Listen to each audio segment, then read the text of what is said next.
तो हे दोस्तों, welcome to my channel. तो आज मैं लेकर आया हूँ हाल में रिलीज हुई एक धमाकेदार मूवी को जिसका नाम है सोनिक द हेजहॉग 2।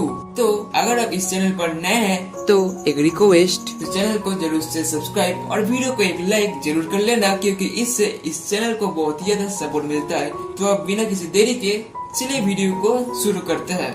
तो मूवी शुरू होता है एक मशरूम प्लेनेट दिखाकर, जहाँ पर हम देखते हैं डॉक्टर रोबोटनिक या फिर एक मैन को, जिनको आज इस प्लेनेट पर करीब 243 डेज हो चुका होता है। इसके साथ ही साथ वो एक बड़े मशरूम के ऊपर मशीन बनाते हैं इस प्लेनेट से निकलने के लिए। साथ ही उनके पास एक सोनिक का हेयर भी होता है, और फिर जब एक मैन हेयर को दो वायर से कनेक्ट करता है तब उस मशीन में एनर्जी जनरेट होकर एक दूर कहीं पर सिग्नल छोड़ता है। आगे हम देखते हैं एक पोर्टल ओपन होता है, जहाँ से 3 लोग मशरूम प्लेनेट पर एंटर होते हैं। फिर उनकी नजर जाता है एक मैन पर, जो कि उस मशीन के द्वारा शॉक लगने के कारण बेहोश हो गए थे। आगे जब उनमें से ही एक मैन के पास जाता है तब उसकी नजर जाता है उस हेयर पर, और जब वो उसको टच करने ही वाला होता है तब एक मैन अपनी बनाए ट्रैप से उन सभी को हरा देता है और हरा कर उस पोर्टल की तरफ बढ़ने लगता है। फिर तभी नकल्स नाम का एक क्रीचर बाहर आता है।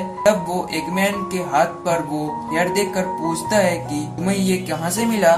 फिर एक मैन बताता है कि मुझे ये अर्थ नामी एक प्लेनेट से मिला है, अगर तुम चाहो तो मैं तुम्हें वहाँ पर ले जा सकता हूँ। तो आगे से शिफ्ट होता है एक सिएटल नामी एक जगह पर, जो कि वाशिंगटन यूएसए पर मौजूद होता है, जहाँ पर हम देखते हैं कुछ चोर एक वैन चुरा कर भाग रहे होते हैं। उनके पीछे पुलिस भी आ रही होती है। फिर हम देखते हैं सोनिक को, जो कि उस वैन के पास तेजी से आकर उन सारे चोरों को पीट कर उन सभी को पुलिस के हवाले कर देता है, और ऐसा करते समय वो बहुत ही ज्यादा तोड़फोड़ भी कर देता है। तो आगे हम देखते हैं सोनिक को ग्रीन हिल पर जाते हुए, जहाँ पर उसका घर होता है, और तब तक सुबह भी हो जाता है, और तब वो सोने जाता ही है कि फिर मैडी आकर उसे उठा देता है। फिर हम देखते हैं सोनिक और टॉम को, जो कि एक अच्छे दोस्त भी होते हैं, और जो कि टॉम और मैडी के साथ एक साथ ही रहता है, क्योंकि वे सब एक फैमिली है।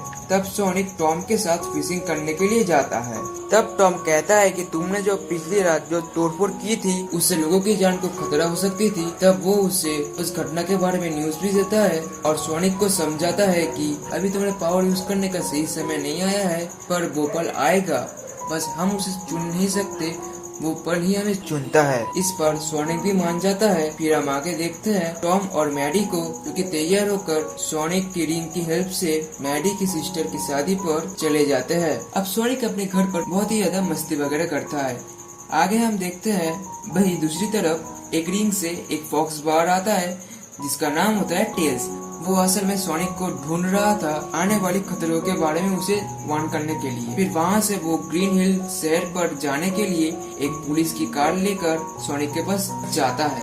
फिर हम देखते हैं सोनिक को, जो कि टीवी देख रहा होता है, और तब करंट भी चला जाता है। फिर हम देखते हैं घर पर डॉक्टर रोबोटनिक्स आ जाता है, और जब डॉक्टर रोबोटनिक्स को देखकर अटैक करने के लिए बढ़ता ही है, तो तब उसके ऊपर नकल्स अटैक कर देता है। फिर सोनिक को नकल्स पकड़कर उसे मास्टर एमराल्ड के बारे में पूछता है, पर सोनिक को कुछ भी मालूम नहीं होता कि वो किस बारे में बात कर रहा है। फिर नकल्स बताता है कि लॉन्ग क्लॉ असल में एकेडनो वॉरियर्स के हाथों मारी गई, और अगर तुम भी उसके बारे में नहीं बताया तो मैं तुम्हें भी मार दूंगा। फिर नकल्स सोनिक के ऊपर दोबारा अटैक करने वाला ही होता है कि तब टेल्स की एंट्री होता है, और तब टेल्स सोनिक को बचाकर ले जाता है, पर इसके बाद भी नकल्स उन दोनों की पीछा नहीं छोड़ता है। फिर तब सोनिक टेल्स से पूछता है कि नकल्स कौन है। इस बार टेल्स कहता है कि नकल्स अपने कबीले का आखिरी बचा हुआ और यूनिवर्स का सबसे खतरनाक वॉरियर है, और जो कि मास्टर एमराल्ड को ढूंढ रहा होता है, और वो तुम्हारे पीछे इसलिए पड़ा है क्योंकि उसे लगता है कि तुम्हें मास्टर एमराल्ड के बारे में पता है। इसके बाद जब नकल्स उनकी कार के ऊपर अटैक करता है, तो तब वो तीनों खाई में गिर जाते हैं। फिर टेल्स सोनिक को बचाकर ले जाता है। फिर वहाँ डॉक्टर रोबोटनिक्स आता है और अपने असिस्टेंट स्टोन से कांटेक्ट करता होता है। इधर स्टोन अपने कॉफी शॉप को क्लोज कर डॉक्टर रोबोटनिक्स के पास गैजेट पहुंचाता है और वहां रोबोट्स की हेल्प से नकल्स खाई से ऊपर आता है। फिर वो दोनों एक डील करता है जहाँ पर डॉक्टर रोबोटनिक्स कहता है नकल्स को कि मास्टर एमरल्ड ढूंढने में डॉक्टर रोबोटनिक्स उसका हेल्प करेगा, बदले में उसे सोनिक का काम तमाम करना पड़ेगा, यानी सोनिक को मार देना पड़ेगा। इसके बाद हम सोनिक और टेल्स को एक गैराज में देखते हैं। वहाँ सोनिक एक मैप बाहर निकलता है जो कि तब चमकने लगता है और वहाँ से लॉन्ग क्लॉ का एक होलोग्राम निकलता है जो कि सोनिक को बताता है कि अगर तुम मुझे देख रहे हो तो अब मैं जिंदा नहीं हूँ। इस मैप में मास्टर एमरल्ड तक पहुँचने का रास्ता है, अब मैं इसे बचाने की जिम्मेदारी में तुम्हें सौंपती हूँ सोनिक। इसके बाद हम सोनिक को देखते हैं जो कि मैप को देखकर बताता है कि उसे पहले साइबेरिया जाना होगा। फिर सोनिक अपने रिंग की हेल्प से एक पोर्टल ओपन करता है। आगे सीन शिफ्ट होता है जहाँ नकेल्स को अब मास्टर एमरल्ड इसलिए चाहिए ताकि वो अपने तबाह हुए कबीले को वापस पहले जैसा कर पाए। फिर तीनों टीम अप करते हैं और अपनी प्लानिंग शुरू करते हैं। फिर सोनिक और टेल्स रिंग की हेल्प से एक बर्फीले तूफानी जगह पर पहुंचते हैं। सामने उन दोनों को एक बार मिलता है जहां पर वे दोनों वेश बदल कर एंटर करते हैं। आगे फिर सोनिक टेल्स की गैजेट्स देखकर बहुत ही ज्यादा तारीफ करता है। फिर टेल्स सोनिक को कहता है कि जब टेल्स को पता चला कि नकल्स सोनिक के पीछे है तब टेल्स सोनिक को वार्न करने के लिए अर्थ पर आ गया था। आगे फिर डॉक्टर रोबोटनिक सोनिक की फोन को हैक कर उसका लोकेशन को ट्रेस कर लेता है। फिर वे सोनिक को पकड़ने के लिए निकलते हैं। इधर फिर सोनिक और टेल्स उस मैप को फॉलो करते करते एक बड़ा सा गुफे में पहुंचते हैं और उन दोनों को सामने ही बहुत ही पुराना लैंग्वेज में लिखा हुआ कुछ मिलता है, जहाँ पर टेल्स उस पुराने लैंग्वेज को ट्रांसलेट कर कहता है कि सदियों पहले एकेडना वॉरियर्स के ग्रुप 7 चावर्स एमरल्ड जेम्स को मिलाकर एक पावरफुल और अनस्टॉपेबल वेपन बनाया जिसको मास्टर एमरल्ड बोला जाता है। जिसके पास भी वो एमरल्ड रहेगा वो एक एंटायर आर्मी को हरा सकता है। तब आउल्स की एक टीम उससे फाइट किया और उससे वो एमरल्ड को लेके वापस चले गए और हमेशा के लिए उस एमरल्ड को प्रोटेक्ट करने के लिए कसम ली। फिर वे दोनों अंदर जाते हैं जहाँ उन दोनों को उस बड़े से स्टैचू के नीचे कुछ निशान मिलता है जहाँ जैसे निशान मैप में बना हुआ था। तब सोनिक वो निशानों को मिला देता है और मैच करने के बाद सोनिक को मास्टर एमरल्ड तक जाने का एक कॉम्पस मिलता है और तभी वहाँ पर डॉक्टर रोबोटनिक भी आ जाता है और उन दोनों के ऊपर अपने रोबोट से अटैक करने लगते हैं। फिर सोनिक और टेल्स वहाँ से भाग ही रहे होते हैं जहाँ नकेल्स भी उनके पीछे आ रहा होता है। तब नकेल्स बताता है कि वो आखिरी बचा एकेडना वॉरियर्स है, वो इसीलिए क्योंकि जब नकेल्स छोटा होता है और जहाँ बाकी सारे एकेडना वॉरियर्स लॉन्ग क्लॉ से फाइट करने के लिए चले जाते हैं तब उसके डैड ने उसे फाइट को ज्वाइन करने के लिए मना कर दिया था क्योंकि वो तब बहुत ही छोटा था। और फिर सारे वॉरियर्स फाइट करने के लिए चले जाते हैं उस एमरल्ड को फिर से हासिल करने के लिए और फिर पूरा यूनिवर्स के ऊपर राज करने के लिए,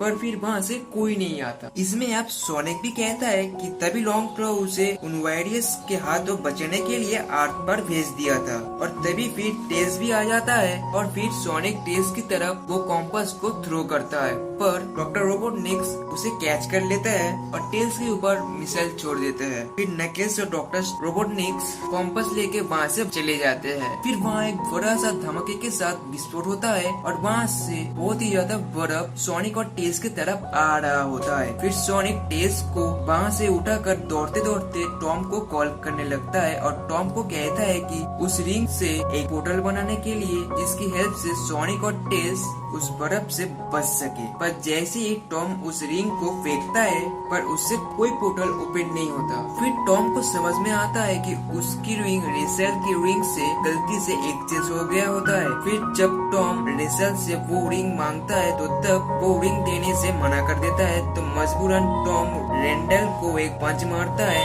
और फिर उससे रिंग को फेंकता है। फिर वहाँ से सोनिक और टेल्स अपनी जान बचाकर बाहर आते हैं। फिर वहाँ फेडरल एजेंट पहुँच जाते हैं और फिर टॉम सोनिक और टेल्स को पकड़ लिया जाता है जहाँ वहाँ हम सभी को पता चलता है रेचल का पूरा वेडिंग ही असल में एक प्लानिंग का हिस्सा होता है। आगे फिर मैडी और रेचल एक प्लान बनाते हैं कि कैसे उन तीनों को उन एजेंट्स के हाथों से कैसे छुड़ाना है और सामने ही उन्हें टेल्स का गैजेट्स भी मिल जाता है। तब मैडी गैजेट्स का यूज करके सोनिक टेल्स और टॉम को छुड़ाता है और तब रेचल फेडरल एजेंट को बताता है कि डॉक्टर रोबोटनिक्स असल में मरा नहीं था, वो अभी भी जिंदा है। और तब रेंडल रेसल को कॉन्फेस करता है कि वो भी रेसल से प्यार करता है। अब सीन शिफ्ट होता है एक आइसलैंड पर, जहाँ पर डॉक्टर रोबोटनिक्स और नकल पहुँचता है और जैसे ही वो उस कॉम्पस को उस आइसलैंड के बीचों बीच रखता है तो वहाँ पर मास्टर एमरल्ड तक पहुँचने का एक रास्ता बन जाता है और साथ ही एक ग्रीन कलर का लाइट आसमान से दिख रहा होता है, जो कि सोनिक तब देख लेता है कि डॉक्टर रोबोटनिक्स कहाँ है अभी। इसके बाद सोनिक अपने पावर का इस्तेमाल करके फुल स्पीड से पानी के ऊपर से उस ग्रीन लाइट वाली जगह पर पहुंचता है। आगे हम देखते हैं डॉक्टर रोबोटनिक्स और नकिल्स को खतरनाक ट्रैप्स को पार कर मास्टर एमरल्ड तक पहुंच जाते हैं और उनके पीछे पीछे तब सोनिक भी पहुंच जाता है और तब वहाँ नकिल्स और सोनिक के बीच एक अल्टीमेट फाइट होता है और इसमें सोनिक नकिल्स के ऊपर बहुत ही ज्यादा भारी पड़ता है और तभी उन दोनों के फाइट के दौरान ही डॉक्टर रोबोटनिक्स चालाकी से मास्टर एमरल्ड को हासिल कर लेता है और अपने अंदर एब्सॉर्ब कर लेता है और वहाँ से डॉक्टर रोबोटनिक्स टेलीपोर्ट होकर स्टोन की कॉफी शॉप पर चले जाते हैं। इधर फिर पूरा का पूरा प्लेस टूटने लगता है। फिर सोनिक देखता है कि नकिल्स एक पत्थर के नीचे फंस गया है, तो तब सोनिक उससे बचने के लिए पानी के अंदर जाता है, कोशिश करने लगता है उसे उस पत्थर से बाहर निकलने के लिए। फिर नकिल्स वहाँ से बाहर आ जाता है, पर फिर सोनिक पानी के ऊपर नहीं आ पाता है क्योंकि सोनिक को तैरना नहीं आता। इसमें नकिल्स उसकी मदद कर देता है। इस पर नकिल्स उसकी मदद कर उसे किनारे पर ले आता है। फिर आगे सोनिक नकिल्स को पूछता है कि उसने सोनिक की जान क्यों बचाई। इस पर नकिल्स कहता है कि उसने सोनिक की जान इसलिए बचाई क्योंकि वो नकिल्स की जान बचाई और इसके बाद ही हम देखते हैं कि वो दोनों एक दोस्त बन जाते हैं। फिर वहाँ फेडरल एजेंट अपनी आर्मी लेके कॉफी शॉप के बाहर डॉक्टर रोबोटनिक्स को पकड़ने के लिए आ जाते हैं, पर डॉक्टर रोबोटनिक्स भी कॉफी शॉप के बाहर आते हैं और तब डॉक्टर रोबोटनिक्स के पास मास्टर एमरल्ड की पावर होती है, जिसके कारण वो बहुत ही ज्यादा पावरफुल हो जाते हैं और आसपास की जितनी भी चीजें होती है जैसे कि कार, टैंक्स, उन सभी को एब्जॉर्ब करके एक बड़ा सा जायंट रोबोट बनाता है और फिर सिटी को तबाह करने लगता है। फिर वहाँ सोनिक और अपनी टीम के साथ एंट्री होता है और जब वे उन सभी के पावर से उस जायंट रोबोट को अटैक करने जाते हैं, पर उनकी अटैक उस जायंट रोबोट के ऊपर कोई इफेक्ट नहीं करता। फिर वे सब एक प्लान बनाते हैं, तो जब सोनिक डॉक्टर रोबोटनिक्स के रोबोट्स को डिस्ट्रैक्ट करेगा और तब टेल्स और नकल्स उस रोबोट्स के अंदर जाकर उस एमरल्ड को ले लेंगे और वे सब ऐसा ही करते हैं। तो तब सोनिक डॉक्टर रोबोटनिक्स को डिस्ट्रैक्ट करता है और फिर अपने रोबोट से उसके ऊपर हमला करने लगते हैं और वहीं टेल्स अपने पावर से इल्यूशन क्रिएट करता है डॉक्टर रोबोटनिक्स को डिस्ट्रैक्ट करने के लिए और तभी वहाँ नकल्स भी आ जाता है, जो कि डॉक्टर रोबोटनिक्स को एक जोरदार मुक्का मारता है और फिर उनके अंदर से वो एमरल्ड बाहर आ जाता है और फिर वो एमरल्ड बाहर आने की वजह से डॉक्टर रोबोटनिक्स उस रोबोट को अपने सोच से कंट्रोल नहीं कर पाते हैं, तो तब वो अपने हाथों से उस रोबोट को कंट्रोल करने लगते हैं। तब तक सोनिक भी लड़ते लड़ते बहुत ही कमजोर पड़ जाता है और तभी वो मास्टर एमरल्ड को देखता है अपने सामने, वो उसके तरफ बढ़ने ही लगता है और तब डॉक्टर रोबोटनिक्स के जायंट रोबोट भी उसके पीछे आने लगता है और फिर जब डॉक्टर रोबोटनिक्स के रोबोट सोनिक को कुचलने ही वाला होता है, तो तब टॉम और मैडी आकर सोनिक को बचा लेते हैं। तब डॉक्टर रोबोटनिक्स फिर से हमला करने लगते हैं और उनके चारों तरफ आग लगा देता है और फिर सोनिक को समझ में नहीं आता कि इस एमरल्ड को कैसे यूज करना है और तभी वो एमरल्ड टूट के बहुत सारे छोटे छोटे एमरल्ड्स में बांट जाता है और फिर टॉम और मैडी सोनिक को छोड़कर नहीं जाना चाहते थे क्योंकि वे सब एक फैमिली और फैमिली मुश्किल समय में भी एक दूसरे के साथ नहीं छोड़ते हैं और डॉक्टर रोबोटनिक्स उन तीनों को कुचलने ही वाले होते हैं और तभी उस टूटे एमरल्ड में से 7 स्टोन निकलकर सोनिक के अंदर चला जाता है। फिर सोनिक सुपर सोनिक में ट्रांसफॉर्म हो जाता है और फिर सोनिक बहुत ही आसानी से डॉक्टर रोबोटनिक्स की वो जायंट रोबोट को हरा देता है। उसके बाद सोनिक जब नीचे आता है तब टॉम और मैडी सोनिक के पास जाने ही वाले होते हैं कि नकिल्स उन दोनों को रोक लेता है और कहता है कि अब ये सोनिक हमारा सोनिक नहीं रहा क्योंकि इसके ऊपर उस एमरल्ड की एनर्जी हावी हो चुका है और तभी सोनिक अपने पावर से एक हॉट डॉग मंगाता है और फिर सब समझ जाते हैं कि ये अपना ही सोनिक है और फिर सोनिक उन 7 जेम्स को अपने अंदर से निकाल देता है। फिर नकिल्स 7 एमरल्ड को एक बनाकर फिर से मास्टर एमरल्ड बना देता है। तब वे तीनों डिसाइड करते हैं कि वे अब आगे से इस एमरल्ड को प्रोटेक्ट करेंगे और फिर टेल्स सोनिक को पूछता है कि जब तुम्हारे पास इतना सारा पावर आ गया था जिससे कि तुम इतना पावरफुल हो गए थे तब तुम इस पावर को ऐसे ही क्यों जाने दिए। फिर सोनिक कहता है क्योंकि सोनिक के पास उस पावर से ज्यादा अपने फैमिली ज्यादा इम्पोर्टेंट है। फिर सभी एंड में बेसबॉल खेलते हैं जहाँ नकल्स और टेल्स अब उनके परिवार का एक हिस्सा है। तो दोस्तों एंड में अब हम बात करेंगे इस मूवी की पोस्ट एडिट सीन की, जहाँ पर हम देखते हैं जनरल को जो कि अपने एक असिस्टेंट से बात करते हैं, जहाँ पर उनके असिस्टेंट उन्हें कहता है कि इतने बड़े एक्सीडेंट से डॉक्टर रोबोटनिक्स शायद नहीं बचे होंगे।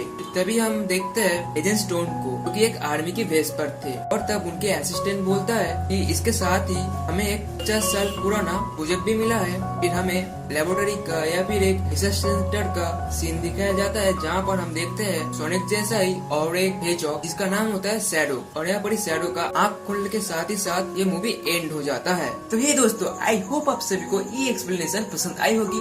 अगर पसंद आई होगी तो इस वीडियो के कमेंट में कैसा लगा जरूर बताना। तो तब तक मिलते हैं और एक नए धमाकेदार मूवी के साथ। तब तक के लिए thank you for watching this video.